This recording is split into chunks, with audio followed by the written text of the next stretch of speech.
ঘুমাচ্ছে, পিক দাও, পিক দেওয়ার পরে কি যেন একটা পাঠাইছে, সেটা আবার ডিলিট করে দিছে, ঠিক আছে, আনসেন্ড করে দিছে, এই যে দেখো। তাহলে যে বাপ আয়াসের খোঁজ নিছে, আয়াসের ছবি পর্যন্ত পাঠাইছস, তাহলে আবার বাপ নাই কেন? কেন, কিসের জন্য? আর এই ব্যাটার ডিভোর্সের পরে এই বোর প্রতি এত ভালোবাসা কেন উতলে উঠছে, এটা বলো আমাকে। আমার লাইফটা নিয়ে কি মজা নিতেছে? হ্যাঁ, ওরা দুজন মিলা। তোর কেন এখনো কেন কথা বলতে হবে? হ্যাঁ, আমি তো ফার্স্টে আমার জামের সাথে তো এতক্ষণ আমি ঝগড়া করছি, ওরই তো দোষ। ও কেন টেক্সট করবে? ও তো স্বভাব ভালো না। তো টেক্সট করতে, ও এখনো চেষ্টা করতেছে সম্পর্কটা ঠিক করার জন্য, এখনো চেষ্টা করতেছে। জাস্ট টেক্সট গুলো তোমরা দেখো, পড়ো, তাহলে বুঝতে পারবা। টেক্সট গুলো যদি তোমরা পড়ো তাহলেই বুঝতে পারবা।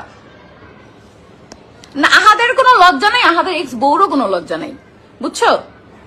ছ্যাবলা দাঁতটারে ডিভোর্স দিব, আমার তো একটা বাচ্চা আছে, আমি তো ডিভোর্স দিব না। ওরা আমার সাথেই থাকতে হবে, ওরা আমার সাথেই থাকতে হবে। ওরা আমি জীবনেও ডিভোর্স দিব না, জীবনেও ছাড়বো না, আমার সাথে কিন্তু এগুলো করতে পারবে না। এই যে আজকে ধরা খাইছে, আহাদ ভাই কই জানি না, আহাদ ভাইয়ের সাথে আমি ঝগড়া করতে করতে বাসায় আসছি, তারপর কই গেছে আমি জানি না। কিন্তু তুমি দেখো, এই